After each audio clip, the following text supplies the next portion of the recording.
உன் வீரம் சூடி கொட்டு முரசு கொட்ட வாரும் ஐயா. ஆறு படகில கோடி பேருல ஆறு முகனேவோ வீரம். கந்த பாத பின்னணித்தோ நடந்திருந்தா அச்சம் மிச்சம் இன்றி போகாதா. முருக முடிவெடுக்க சிவனோ கேட்டிருக்க வெற்றி வேலனுக்கு ஆரோகரா.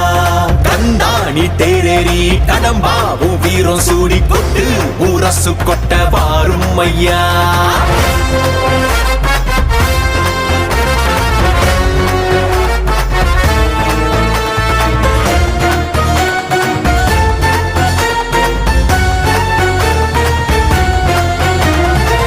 சங்கமே முதல் சங்கமா அண்டமெல்லாம் அறிய வச்சு வேலும் மயிலுன்னு கொடியெடுத்து உல